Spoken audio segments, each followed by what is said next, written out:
one or two, maybe three raid healers, and then your druids and your holy priests seemed pretty powerful, but also holy paladins were ridiculously good. Our two top healers when we play scroll were holy paladins. I'll be playing a bit of holy myself hopefully soon, and hopefully I'll be able to bring you a video about that. But yeah, Grohl was a particularly interesting boss in the fact that it sort of just introduces you to mechanics that you're already kind of supposed to know if you've been playing World of Warcraft for a long time. It was avoid stuff on the ground and soak up a big raid-wide AoE as a group, or your tanks will die. Simple as that. That's about all the mechanics we saw so far. But no, it was pretty interesting. I enjoyed it. As I said before, I played a Restoration Druid, which still seems very strong. I did a bit of PvP with it.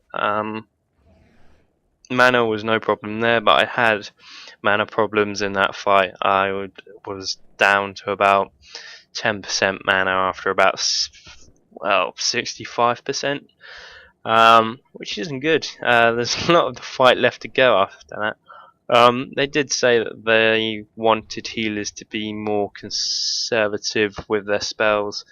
I think people weren't particularly in that raid test, but maybe there's a bit of fine tuning Blizzard need to do there. Because obviously spirit and stuff, I didn't have a lot of spirit. So regeneration was very slow. But for heroics and stuff, healers seem to, at the end of the fight, have about 20 or 30% of mana left, which I've found very similar to what they have in early heroics in most patches anyway. So that was about normal. In trash, unless your tank goes mental. Again, mana's not really been an issue, so just a little bit they need to do in raids. But yeah, I mean, that's up to Blizzard, isn't it? There's a lot of work that goes on behind the scenes. And obviously we were only scaled up to 665 gear. We're on 660 at the moment. It was still all PvP gear. So obviously that's going to have some sort of contribution to it all. You don't get given a lot of spirit as a healer, but you only get given this gear if you're on Metatorque, where you can automatically create level 100 characters. There are two other realms that hopefully I'll be able to show you without too much problems. We have the Lost Isles and Gilneas, and these are PvP servers, whereas Metatorque is a PvE. Yeah, PvE. And basically, he looks pretty. She looks weird. I swear she wasn't bald before. Let's have a look at our chak. He's not actually the druid I healed on. Gilneas I saw was the best of the servers in the first raid, so quickly created restoration. Yeah, thank you. I haven't actually set anything up on this one, it seems. So basically, this one you start at level 90. You can take players from live and put them in the beta, which means if you're a heroic raider, you'll get all your heroics, and you can still do all of the raids. Your gear will be scaled up. We had a rogue in our one with the level 70 Warglaives, and he was doing 30k DPS. All the buffs you get from everything, all the talents, whatever you got in the raid, and it was scaled, which I found very impressive and really like the look of. Whether they keep that in live, I don't know. But when you start with level 90, you get level 500 item level 500 gear, sorry. once you get to level 91, you will be given your level 100 talents. That's very kind of you, Blizz. And basically, this is just to make sure that you get as much of an opportunity. Like I say, if you are level 90 and on Gilneas or Lost Isles, you will be scaled up. You will be 100. If you are not level 91, you will not have your 100 talents to play with, but you will get your gear scaled up. If you're level 91, as Bator is here, or Batter, I don't actually know how I'd pronounce that one, but it means Bear Chief. Then you will get your level 100 talents, and you can use them and on Batter, as I did with my warrior Kruntak. Sorry. I went with Ravager. Seems to be very good, particularly in AoE. I've played every class a little bit. I'll give you a brief overview of them, what I think of them anyway, and then I'm going to be logging off the stream. I have found the Death Knight. I've played Frost and Unholy.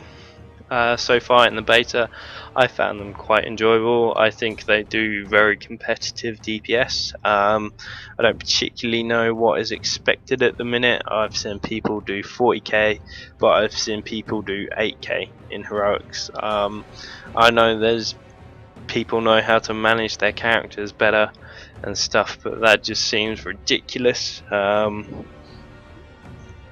myself am hitting about 20k on them. I'm relatively happy with that.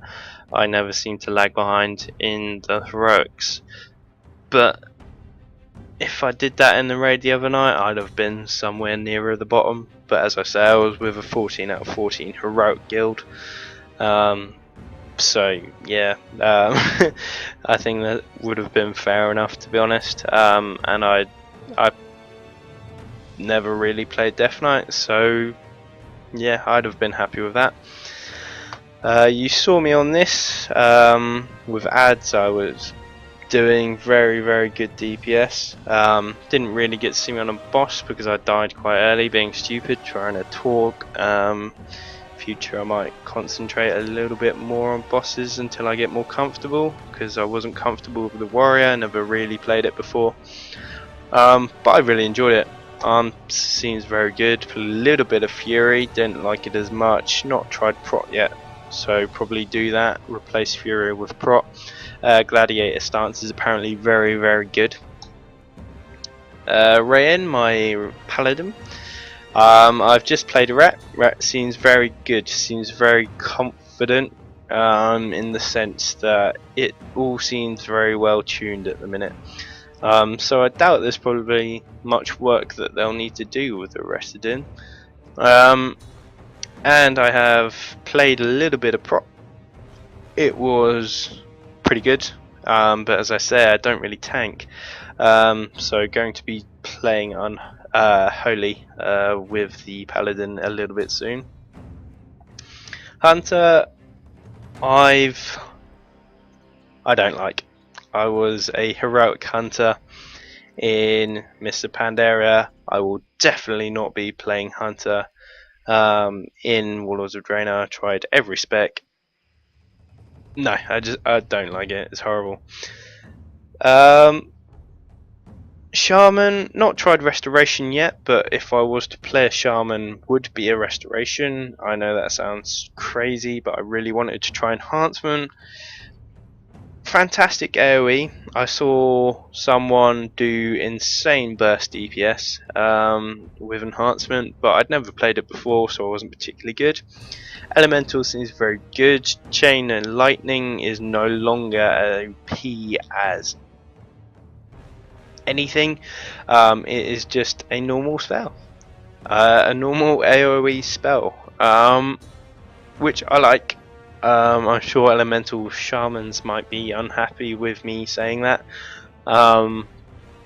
because I don't think their single target DPS was particularly powerful in Miss Pandaria, although I did see shamans elemental shamans doing very good DPS. We had one in our guild who was very good. So yeah, I've got more to come on the shaman. I need to try restoration. Druid, I've obviously healed in the raid test. I liked it. Found mana issues relatively early on in a fight, but it was a raid test, can't take that for granted. Well, no, you can take that for granted because yeah, there's tuning and stuff that needs to be going on. It was the world's first ever raid test on it, so you know, whatever will be will be. Feral, I've really enjoyed. I've never played Feral before in my life, and I really enjoyed Feral. They do a lot of damage, did a lot of PvP with it the other day. Probably the best PvP character at the minute, or for me anyway. And I'd never played it before, so yeah, they're looking good. Balance was, balance is one of the strongest specs, but I didn't do very well with it, and I've never particularly played balance well before. So take that as you will. Starfall is ridiculously powerful. It now shares a cooldown with Star Surge. You have to pick one over the other, be smart with it. So you probably want Starfall to come in and then use your Star Surge as it goes through and get a rotation like that. Whatever, I'm not a balanced druid. Williver. All of these names are randomized. All the names that I've picked and actually mean something are on Lost Isles, and I'll be testing leveling with them. I'll probably stream a bit of that, to be honest. I think that could be quite interesting, although it might get a bit boring seeing the same things over and over, but it'll be nice for you to see how, well, nice for me to see how they play, because like I say, raid class, need one. Do you know what, I've never ever liked Rogue, and I played Assassination just on the raid dummy, and I really enjoyed it. I thought it was very good, very powerful. Seems well tuned. I found it enjoyable. They've not changed overly much from Mr. Pandaria with the Rogue. I haven't found anyway, but I never really played it before, so Rogues, feel free to tell me I'm being a bit silly with that one. But yeah, enjoyed it. Played a bit of combat as well, but not much. I definitely want to test the Rogue a little more, and we will stream some of that and see how that goes. Monk, not done anything with yet. That is a must. But we'll be looking mainly at Windwalker and Mistweaver with that. Melly, you are ugly looking. Played a bit of Shadow. It seems good. Got ganked very hard by 2 Shadow Priests on the DK, and DKs have a lot of self heals at the minute. So when they're played right, they're very powerful, and am yet to test the holy and discipline side of it, but something that I'm definitely looking to do. Mage, cloth stuff they give you is just horrible. Not played much with yet. Frost looks very powerful as always. It seems over the last few expansions. I think Frost even had its place in Kata for a bit. Yeah, Frost was very good, but I think there's some subtleties I haven't quite got with the mage yet. But this is a class I'm very interested in and will be playing more of. I've always been a range person, and I'm liking the melee more at the minute, but haven't given her or the priest the time they need yet. So we'll look at fire, maybe look at arcane, but I don't like arcane. I know it was the strongest in MOP for a long time, not just for mages but for any class, but I don't like it, but I'll have a look. And last but not least, the Warlock. I was in Mr. Pandaria